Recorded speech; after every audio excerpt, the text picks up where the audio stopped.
Quest'anno ho voluto dedicare la giornata mondiale del migrante e rifugiato alla pastorale degli sfollati interni.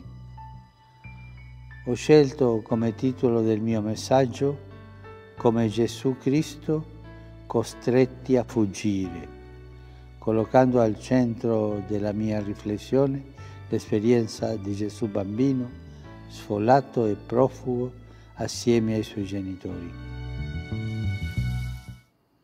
Connaître pour comprendre. Savoir et connaître vont de pair.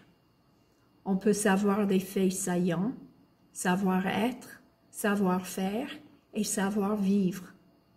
En fait, on peut dire que nous savons beaucoup sur la condition globale des migrants et des personnes déplacées. Parfois vrai, car ces faits nous viennent directement de ceux qui œuvrent pour et auprès de ces enfants de Dieu. Hélas, parfois faux, car la crainte est omniprésente, alimentée par la peur.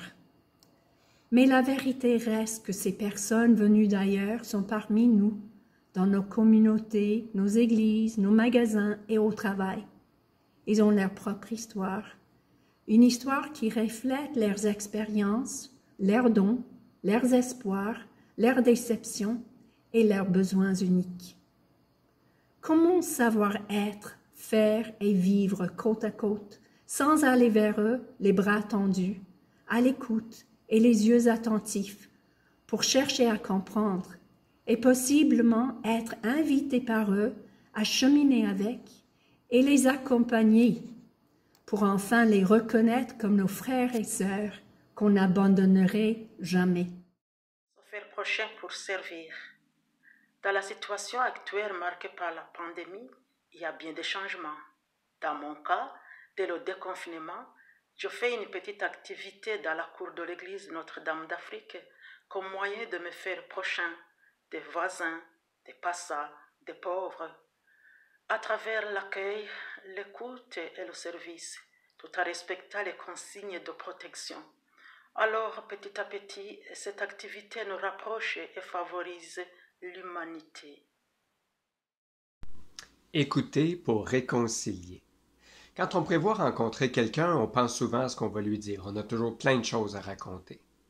Mais pour établir une relation juste avec les gens qu'on ne connaît pas, avec ceux qui sont différents de nous, le point de départ, c'est l'écoute. Écouter malgré tout ce qu'on a à dire, écouter même s'il y a plein d'autres sources de bruit alentour. Écouter leur histoire, écouter leurs espoirs, écouter leurs craintes, leurs peurs. Quand en paroisse on accueille une nouvelle personne, et surtout si elle vient de l'étranger, qu'est-ce qui est le plus important? Présenter nos services, leur expliquer comment ça marche ici, leur donner beaucoup d'informations ou écouter. Avec l'écoute, on peut connaître, on peut aimer, on peut se réconcilier.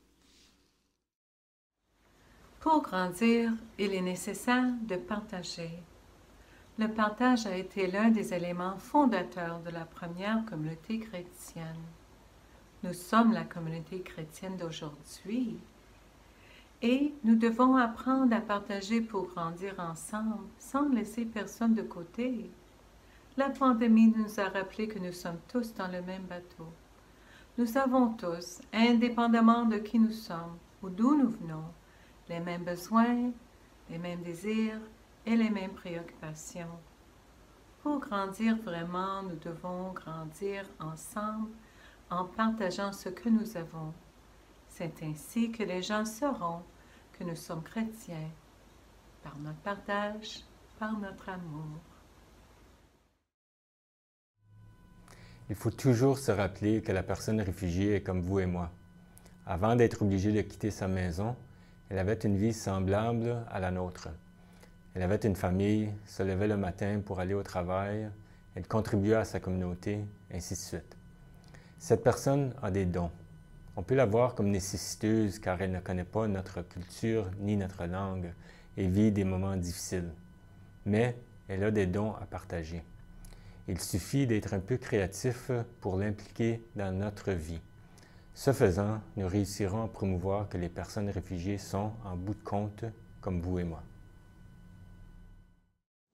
Collaborer. Pour construire. Ici Mario. Et Daniel. Ce n'est pas toujours facile de collaborer. C'est même parfois très difficile. Mais ce qui nous aide parfois à passer au-delà de ces difficultés, c'est de se concentrer sur d'où est-ce que cette personne avec qui on veut collaborer s'en va et non pas d'où est-ce qu'elle vient. Donc, ne pas rester pris avec la couleur de la peau, le pays d'origine, la langue de la personne et surtout ce qu'on voit en Église, l'écart générationnel. Mais de se concentrer sur notre but commun. Nous avons tous la même mission ultime. Donc, en travaillant ensemble, on réalise que toutes ces différences-là, ce ne sont pas des barrières, mais ce sont des richesses. Père, tu as confié à Saint Joseph ce que tu avais de plus précieux, l'enfant Jésus et sa mère, pour le protéger des dangers et des menaces des mauvais. Accorde-nous aussi de ressentir sa protection et son aide, lui qui a éprouvé la souffrance de ceux qui fuient à cause de la haine des puissants.